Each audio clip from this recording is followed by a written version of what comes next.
L'Opati, el Centre d'Art de les Terres de l'Ebre, posa en marxa una programació estable de cinema independent i d'autor. Cinema al Pati vol fer arribar pel·lícules de qualitat però difícils de distribuir als cinemes comercials del territori. La primera proposta arriba aquest dissabte a 2:15 del vespre amb La Plaga, guanyadora de 4 dels principals premis Gaudí del cinema català, incloent el de millor pel·lícula de l'any.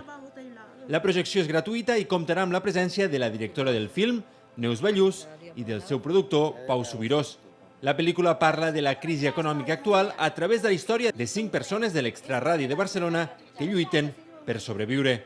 L'Opati compta amb nou director, el músic i productor rapitenc Vicent Fibla, que vol ampliar les activitats al centre d'art i fer-lo més atractiu.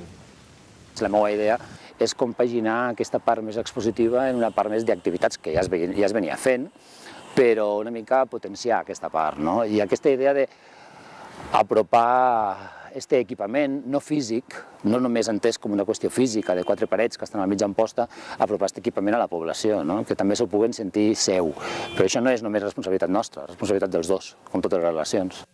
L'Opati organitzarà un minifestival de cinema al mes de maig anomenat Paisatge Actor, que complementarà l'exposició Paisatge Motor, que s'inaugurarà d'aquí a 2 setmanes amb les obres de 5 artistes.